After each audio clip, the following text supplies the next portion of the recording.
Hey guys, Mike here and welcome back to another video on the channel. Back at home, back in the workshop, and the Jeep is behind me, ready to do some work on. Surprisingly, it's a Jeep obviously, so this is primarily where it lives.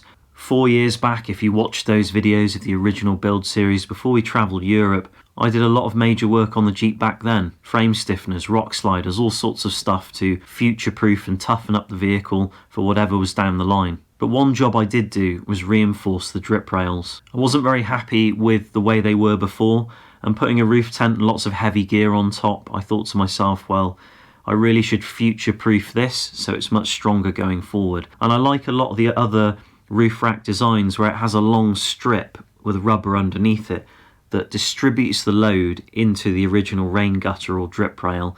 And I wanted something like that too, so I got some 2mm U-channel and I welded that into the original drip rail so that the feet of the front runner Slimline 2 could click into that really nicely, and it would act as kind of like a load distributor across the whole drip rail and the original sheet metal that was there. And in hindsight, it's a great idea and it's worked really well, and I've had no distortion, no real issues up until now.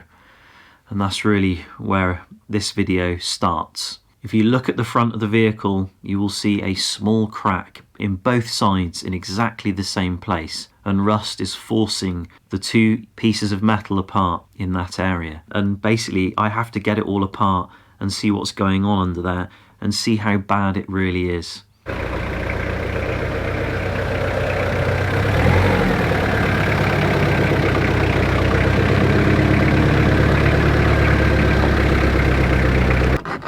Before I commit to pulling all this apart, I got to take a look for myself, and you can see that there. Oh, that's not good. Not good. So as you can see, that's really bad rust. I'm going to have to get the roof rack off. I'm going to have to get all of that off, and I'm going to have to grind down all of the filler with a wire wheel. Get rid of all the paint around that area, smooth it all down, prepare it. We may even have to cut that 2mm U-channel out. It's major restoration work. To some people, this might sound quite drastic to be taking the rack off just for such a small rusted area. But in my limited experience, this is only the beginning of it, and I can guarantee you that something horrible is waiting for me underneath that paint. Fortunately though, getting the front runner rack off is a pretty easy job, especially when there's two of you, as it only weighs around 32 kilograms or around 71 pounds. But now the rack's off, I can do a basic visual inspection on where the feet used to be, and it looks like my hunch was right sadly. It's not looking good, as the rust has almost definitely formed between the original roof and the U-channel addition, which is what I feared in the first place. So my first step is to take the grinder and the wire wheel and remove all of the paint and filler so I can see exactly what I'm dealing with.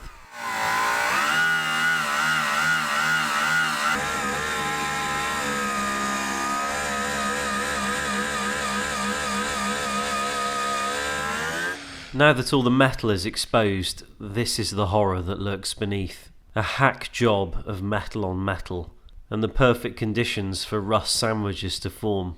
So it's no surprise that it's rusted really. I'm thinking that I can maybe save the original drip rail if I surgically remove the U-channel addition I put in years ago. It's terrible work though, and I'm running the grinder very slow to avoid sparks and overcutting.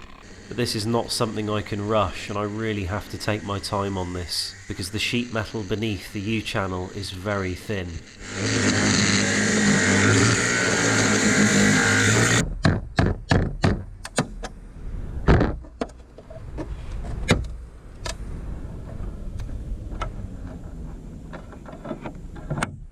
After surgery, the U-channel eventually comes out, and what's underneath isn't actually looking that bad now I've introduced it to the wire wheel. There's a real chance that with a bit of welding, patching a few holes, and grinding some weld down, that I can Raptor-line all of this and get the U-channel back. But all of my hopes have been absolutely trashed now I've seen the other side, because this is where the real horror show is. It's truly gutting to look at, and it's made me realise that I have weeks of work ahead of me to fix this. It cannot be saved, and the collateral damage of removing the U-channel has only drawn a line under its death sentence. I've masked off the whole Jeep and I've dammed up the doors to minimise dust and debris. And I've made the decision to remove the entire side of the roof and drip rail moulding and replace it with something stronger, but more importantly without a seam. But the difficult part will be separating the original seam back to one sheet of metal. It turns out that the main issue wasn't entirely my U-channel addition, but rust between the seam on the drip rail moulding forcing the seam apart. 20 years is a long time for a seam on an old car, to be fair, and to separate it I'm using a cutting wheel on a grinder on a very low speed, and I'm just working my way along to each spot weld and cutting through it. The surface is then prepared for weld using a flapper wheel, which leaves me with a pretty nice looking canvas to weld to. It's been a pretty brutal job, to be honest, and I really don't enjoy this kind of work, but it's a necessary evil to owning an old car, and I'm really happy with the metal I'm left with, and it's lucky I caught it before the bottom of the seam was lost altogether, which would have been a much trickier repair. It's a clean surface to weld to, and it's got a lot of structure left in it.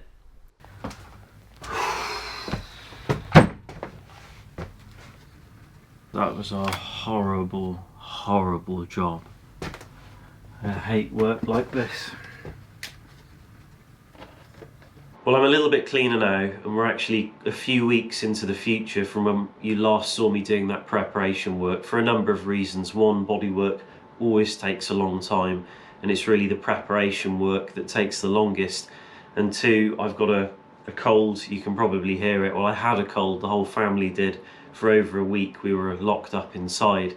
And I feel much better, but I still have a tiny bit of a blocked nose. But I can't sit in the house really any longer, so I thought I'd come out here and do some more work. I've already finished one side, and I still have the other side to do, and that's the side we're going to do together on this video. I'm just going to show you the side I've finished, just so you get an idea of what I'm working towards and what it will hopefully look like. So this is the finished side, and it took quite a long time to get this sorted. But I'm pretty happy with the end results. You've got a 2mm piece of box section put in there, and it's continuously welded all the way along the top and all the way along the bottom as well. So there's no more seams, there's no more kind of exposed open seams, just held together with spot weld and seam sealer. That basically means water can get in over time and cause rust to build in between, which is obviously the beginning of the end for a lot of areas on vehicles like this. This is the piece of box section that I'm yet to put in. This is basically 4.5 centimeters by 2 centimeters, precisely 204 centimeters long, and it's 2 millimeters thick. But you can see I've had to put a slight bend in it. So when it's mounted on the roof like this, you've got a bend like that, because the roof or the drip rail isn't completely straight. It actually is like a slight curve in it from front to back. But more importantly, when you get to the front of the vehicle, because the roof's a lot more shallow than the back, you have to put a bit of a bend on the inner wall of the sheet metal, and that way you get uniform front to back. But let's get it mounted on the vehicle, and I'll kind of show you what I'm going to do and how I'm going to mount it. Hopefully you've got a decent view. You can see obviously this is the area I've cut out, and we've got this single sheet just here that we can weld on the bottom, which you'd think would be tough, but actually the worst weld is this one here. Well, I guess it depends how you decide to mount the drip rail. In my case, this is how I want to do it. We're going to slide this underneath like that, and then that's kind of how we're going to mount this on. And we're going to push the roof into the drip rail and do continuous weld all along the top. And then underneath is going to be the same. This is quite a nice way of mounting it, just because the drip rail is now braced off against the roof. So when you pull the drip rail down, it's actually underneath the original roof and trying to pull outwards, and then it will be supported on this bottom pieces here. You just end up with a more stock looking roof this way.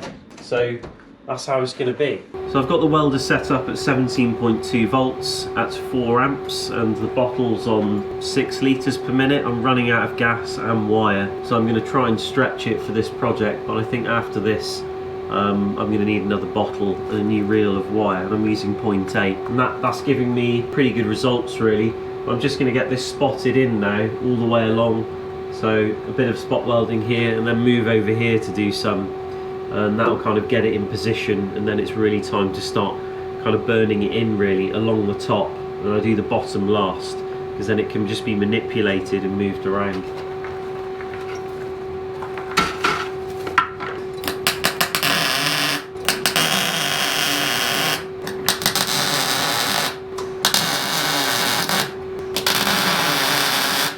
Well, I've got this all spot welded in now, and it's looking pretty good, and it's in position how I want it to be. I'm getting some pretty good welds at the settings on the welder. I've dialed the gas up just a touch, and if I can do the whole side of the roof like that, it's going to make my job afterwards, the prep work, much easier. And what I'm having to do is obviously start on the thick metal, go along and then tick up and connect to the thin metal, because obviously this is like 0.9, this is 2 mil. 2 mil's a piece of cake to weld. This thin stuff on body metal and stuff isn't, so you can blow holes in it real fast. I mean, hopefully I've got rid of all the rust stuff, so it's a decent thickness, but you have to kind of start on the thick metal, go along and then draw back, and you're sort of doing a rocking motion like this, going all the way along, just dropping it back and connecting up to the thin metal, and you end up with a pretty good weld like that, and it's quite easy to clean up afterwards too. The welder's dialed in good, and I'm getting some clean welds. It's a time-consuming job though, and I'm doing a 2.5-inch stitch weld and then moving to another area on the roof and repeating the process, mainly to reduce excessive heat and warpage, until eventually I end up connecting them all together to create a continuous weld. Remember though, I have no headliner installed while I do this, or there'd probably be no garage left.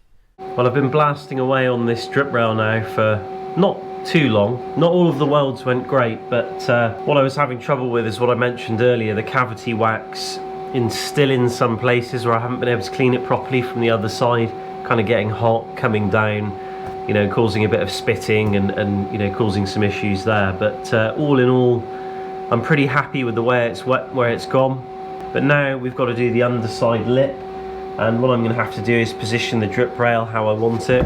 If I just disconnect those, you can see you can actually pull this down. It's reared up a bit because of the heat, but that's going to be really easy to fix. We're just going to get a clamp or even get something in there so we can lever it, tilt it down like that, and then spot weld and do a few stitch welds here and there so it's in position, and then I'm going to burn it in. But got to open the doors when you do this, because the heat from welding will obviously ruin the paint across the top of the door. Despite the protection here, it's going to get super hot.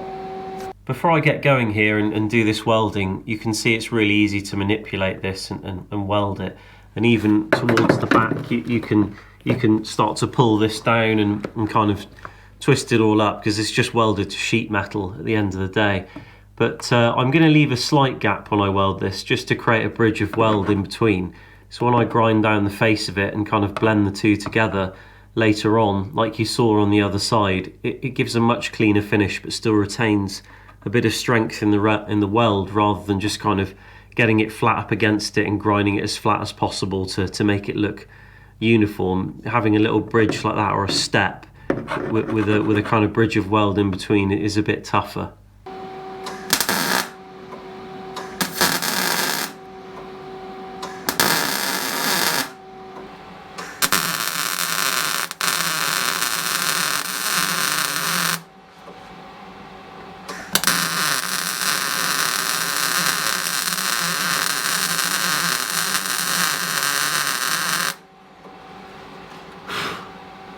Well, that's all the welding done on the drip rails, and it was pretty challenging, to be fair. But all in all, I'm pretty happy with it, and it's the shape that's important. You know, it's uniform, it's following the correct curvature of the roof, and that's kind of the main thing. The rest of it I can work with, and it just requires a grinder. But much like the other side, I ended up with a gap between the top of the weld of the original roof and the drip rail, and it went in, so it can kind of leave like an overhang of weld, which I didn't like, to be honest with you. And I didn't want to just fill that gap with filler, because my previous experiences with filler that over time, if you use too much of it, obviously, you know, and the roof is moving all the time, and you put a roof tent on, you put a roof rack on, things start shifting. After about 4 to 5 years, you notice the filler can begin to kind of lift in some areas and crack, like it did with me previously, and then water can start to get in, and because it's up there and you don't really look at it very much. You don't really notice until you take a look, basically, and that's kind of what happened to me in my naivety or lack of experience, basically, with the previous job. So this time I just filled that gap basically with weld, which in my opinion is a total waste of wire and gas, and it could be welded a different way that would probably use less weld and be a bit cleaner. But because I did the other side that way, I thought, well, I'm going to do this side that way. I don't want this side different to the other side. I'd rather have them both the same, because, you know, better the devil you know in some respects. So I basically just filled that, bridged it, ground it all down flat, and that basically gives me a nice thick wall of the inside of the drip rail and roof, and something to grind down and work with and get the right shape. And then we can use the metal filler on that and sand that all down, and just use the filler to fill the pits in the weld and not create any shapes or kind of give any structure. It's really just there to just fill pits in the weld. And you can see just here, this is the advantage of leaving a gap between this piece of sheet metal, the original sheet metal, and the new drip rail, is we get to weld in between, and then when we grind down the edge of the weld, we get this nice concave line that can go all the way along the roof, and it just gives it a little bit more of a uniform look, especially if you can't weld very well like me, or you've got like a challenging situation where you're not basically putting down uniform welds that you're proud of, much like I'm not. So grinding this down, a bit of filler to fill the pits, primer, Raptor liner, which is obviously super aggressive and is going to hide pretty much most of the imperfections. It's going to look awesome, but it's just loads of work with the grinder now, taking it easy. Don't want to put too much heat into it and sort of burn through sheet metal, and just keep going. So yeah, hat on, Grandad jumper on from the second-hand store, ready for some grinding basically.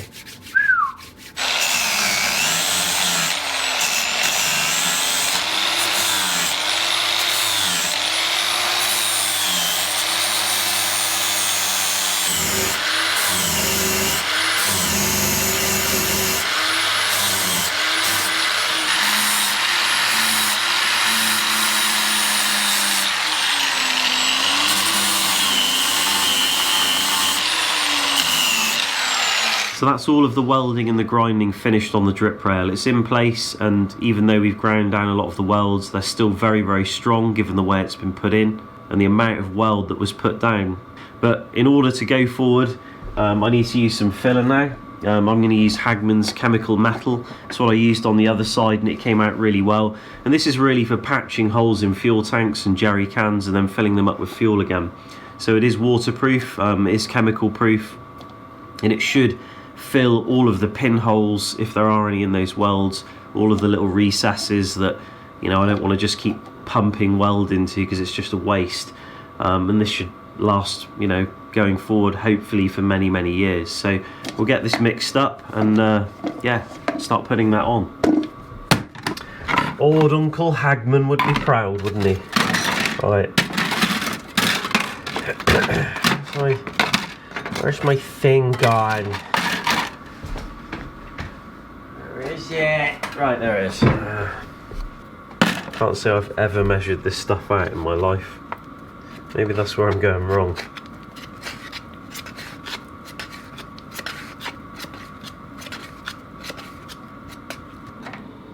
It's pretty difficult for me to film this, obviously, because I've got to move a little bit quickly.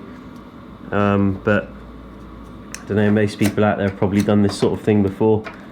If not, there's lots of videos on it. I mean, I'm not doing an amazing job, but it's the first coat, so I'm just putting it on some areas quite liberally so that I can work it down to what I need it to be and then see where I am on the second run. And the main thing is I've just cleaned all of the metal down with brake cleaner, and also like cleaned out all of the pits of the welds with a wire wheel, and just made sure there's no dust basically.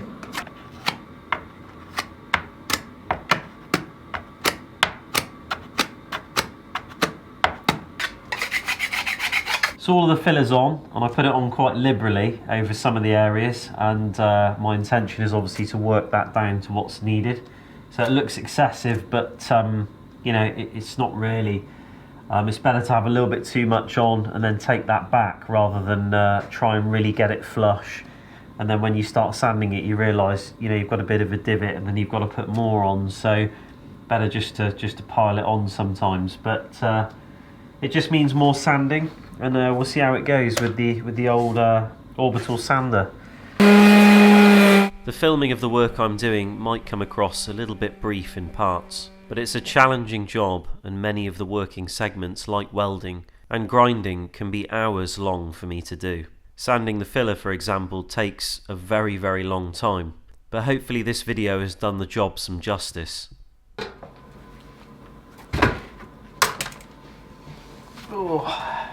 Well, that was a hell of a job. For you, it was rendered down into a lovely little package, courtesy of me editing it. But for me, that was 3 weeks, and that was some major work, really. I'm happy with the end results. I'm happy with the shape of the drip rail. They match both sides and they look good. They're strong. I'm glad it's eliminated a seam, and I'm glad it's toughened it up, and it is a hell of a lot stronger than it was before and less prone to taking on water in between two pieces of thin sheet metal and rusting and forcing it apart. And that is kind of the death of these old vehicles. Seam, spot welds and seam sealer. It always seems to go down that way, no pun intended. Always seems to go down that way. I'm cleverer than I look. But looking at the finish, it's not too bad. I'd say that the side I did the first time round turned out better than the second side, and that's purely down to some sloppy blows with the hammer. I just missed a few times, just purely out of tiredness, and bashed a few dents in the roof. Had to put some filler down. I think it really all comes down to what's suited for, or what's suitable for the person doing it, and also what paint are you using.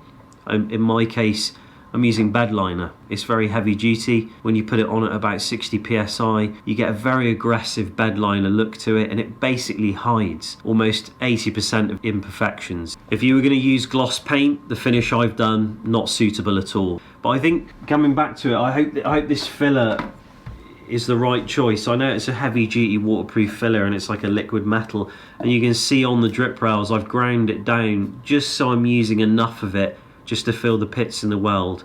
And obviously we've welded onto the outside, but you might be thinking, well, what about the inside?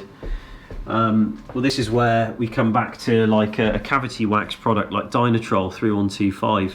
I really like this product. I've had great success with it inside the frame, in box rockers, in welds I've done on the inside of doors, everywhere really, that you have a cavity and water gets in, and you essentially kind of lose paint over time, or there wasn't much paint there to begin with, which is usually the story with these sorts of vehicles.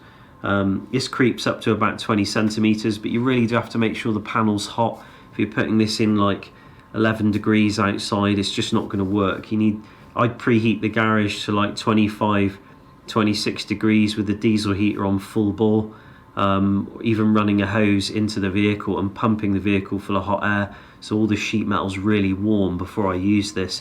And then you spray it onto the edge of the roof where you've welded the other side, and obviously it creeps everywhere and it gets in all the nooks and crannies and it protects those welds, and then you can put the headliner back in. The issue I've got is there's actually a triangulated piece of box section covering up the entire area that I've just welded in on the inside, so I can't even get to it.